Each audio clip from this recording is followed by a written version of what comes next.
Universal Spirituality for World Peace. Thank you, sir.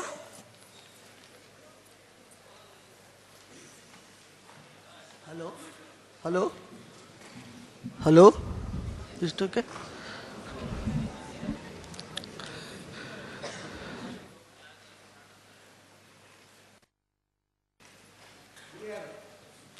Learned devotees and servants of God, let me present my speech with the help of my written script so that I can cover many points. Otherwise, I will go deep in one point only, and that will consume all the time. Veda says that God is unimaginable. He is beyond words, beyond mind, beyond intelligence, and beyond even imagination. He is beyond form and formless. Earth is formful. Space is formless. God is beyond both earth and space. Both are created by Him. The formful and formless objects are present in the space. If God is imaginable, there is multiplicity in the imaginable items, and hence everybody is fascinated to a specific imaginable item. Somebody says sun is God, somebody says light is God, somebody will say space is God. This leads to different philosophies and religions, resulting in quarrels, disturbing world peace, and sometimes ending in terrorism. There cannot be even two unimaginables. Imaginable must be one only. Unimaginable must be one only. And hence, the unimaginable God must be one only. Every religion says that their God only created this earth and humanity on it. But unfortunately, there is one earth only. And hence, there is one God only, who is the Father of all this humanity. Since creation is imaginable, Creator is unimaginable, all these human beings of humanity are imaginable items only and cannot even imagine God. Hence, unimaginable God acts through an imaginable medium for the sake of humanity to give right spiritual knowledge for the right direction in the spiritual journey, which is the primary aim. For this, the best convenient medium is only human form and not inert objects.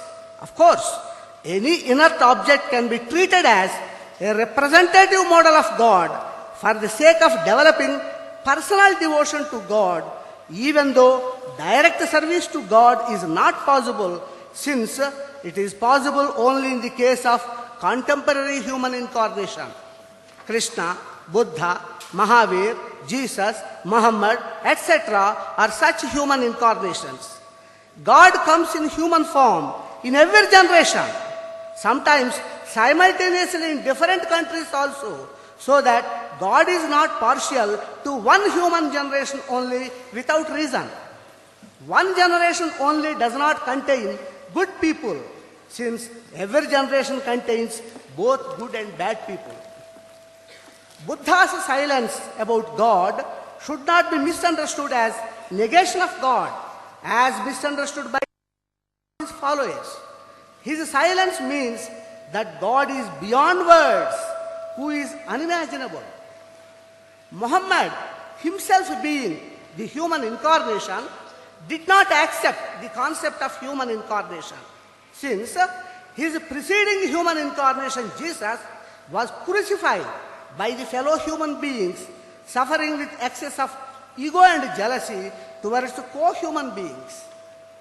A training under the headline, Service to Humanity is Service to God, is essential for human beings to remove this jealousy towards the co-human beings, so that the humanity recognizes the contemporary human incarnation and does a direct service to God.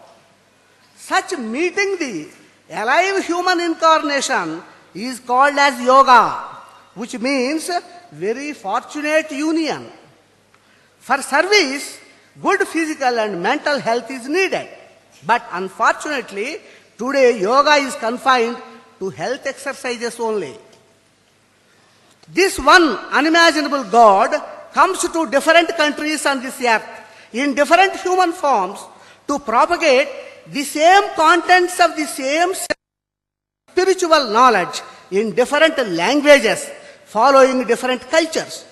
Therefore, God being the one creator father of this humanity on earth, preached the same spiritual knowledge simultaneously in all countries from the beginning of this creation by coming in different human forms.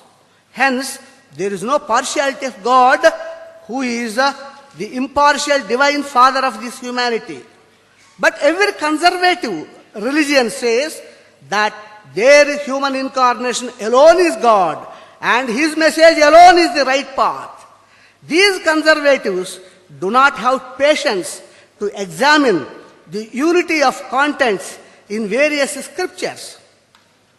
If this argument of these conservatives is correct, God becomes partial without reason for giving right knowledge to one country only, with which all other countries were disconnected. When Krishna spoke Gita in India, all the disconnected foreign countries could not receive Gita. If you say that India alone contained good people, so that partiality of God is justified, this is not. India contained several evil people also who fought with Krishna. Same criticism applies to conservatives of Christianity or conservatives of any religion in the world. India was discovered by Vasco da Gama in 1700 AD, after 1700 years from the delivery of Holy Bible by Jesus in Jerusalem. In these 1700 years, more than 17 human generations have passed in the disconnected India, which did not have the opportunity of coming in contact with Jesus and Bible, and they have gone to the liquid fire in the hell unnecessarily for their no fault. Had there been contact of Bible and Jesus, at least some of them might have been saved. The communication gap between India and Jerusalem was not the fault of these 17 generations. If you say that Jerusalem alone contained good people, it is not correct, since Jesus was crucified by bad people in this region only.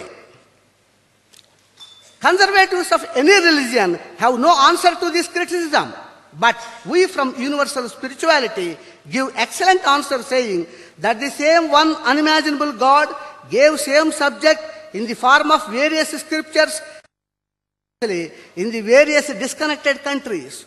Anybody in any country following these contents went to God, and those who opposed those contents went to hell. Hence, God is devoid of partiality. If the conservatives still says that let God be foolishly partial, I salute him and leave. This logic in knowledge should satisfy the present people of advanced scientific analysis, who cannot be convinced by appeals to heart, telling the story of sea frog and well frog. As said by Swami Vivekananda, time is changing fast. Today no heart is functioning, only brain is functioning. The scientists need not negate the existence of unimaginable God, saying that everything is imaginable or explicable. They refuse saying that everything is imaginable. They refuse miracles, which are unimaginable events indicating the unimaginable God. But they agree to infinite space, which has unimaginable boundary. Hence, unimaginable is agreed by scientists. The unimaginable boundary of space itself is God. The imaginable space ends at its boundary, like the water ends at the boundary of the ocean. The land, which is different from water, appears at this boundary. Similarly, the unimaginable God appears at the boundary of imaginable space or universe. If you follow the track of smoke, it ends at its boundary, which is different fire, that is the generator of smoke. Similarly, this space ends at its boundary, which is its generator, that is unimaginable God. Space should not exist in its generator, that is God. If it exists, it means that space exists before its generation. It is absurd and impossible. Therefore, God is not having space, that is spatial dimensions. You cannot imagine anything having no spatial dimensions, even if you concentrate for million years. Hence, God is unimaginable. The Creator, that is God, is unimaginable. The unimaginability is proved by miracles, which are events. The creation is imaginable, which is in two forms, the visible matter and invisible energy. The invisible energy is in two forms, inert and awareness. The inert energy working in specific systems is transformed into specific works like respiration in lung system, circulation in blood vessel system, etc. The inert energy can be also visible as light in certain frequency. Similarly, the inert energy functioning in a nervous system is transformed into a specific work called awareness or soul. Hence, soul is a part of the imaginable creation only and not the unimaginable creator. The human being is a single system, a single phase system in which matter and energy are homogeneously mixed. When a selected human being is charged by the third component, that is the unimaginable God, it becomes the human incarnation. Father of heaven is again the mixture of unimaginable God and the departed human being made of soul and energetic body in the human being always is unable to recognize the unimaginable God and hence treats the incarnation as the human being only. The human being neglects the human incarnation here, and the same human being in energetic body, when goes to the upper world, neglects the energetic incarnation in the upper world also. Everywhere, the principle is repulsion between common media, and the human being loses God here and there and forever. If the human being recognizes human incarnation here, it will recognize energetic incarnation, that is Father of heaven, there also in the upper world. The absolute God is the unimaginable God, and the human incarnation is the relative God. The relative God is identified by true knowledge as per Veda, Satyam Jnanam Anantam Brahma. Science, called as logic in ancient days, that is analysis of creation, cannot help in directly identifying the absolute unimaginable God. But science helps in the identification of the constituents of this imaginable creation and helps to deny those imaginable God. Veda says that you can identify God only by denying everything in this world. Neti neti chachachade tadvedaha. This means God is identified as unimaginable. For example, soul is thought to be God. But science proves that soul or awareness is only a specific work form of the inert energy working in a specific functioning system called nervous system. You may doubt that how Shankara told that soul is God. Ramanuja and Madhva also told that soul is not God. This contradiction in the three sub-religions of Hinduism can be resolved by one simple point. The three philosophies speak about the soul in human incarnation only and not about the ordinary soul of every human being. When the current charges the metallic wire, you can have both versions, that the electrified wire can be treated as current for all practical purposes, since the wire touched anywhere gives the shock, and also that current and wire are totally different entities from each other, because current is a stream of electrons and the metallic wire is a stream of metallic. Thus, the resolution of this contradiction in the sub-religions of Hinduism is a stepping stone to remove the contradiction between the religions in the universe to establish world peace. I conclude. In ancient India, kings spent a lot of funds on spiritual education, which is a theoretical subject as felt by the present people without realizing its practical effect.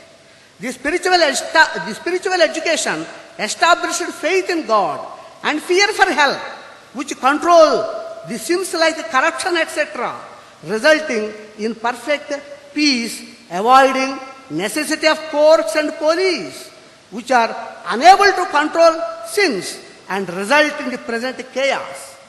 You cannot blame me for not showing the hell to you, since you too are unable to show the absence of hell in this infinite space.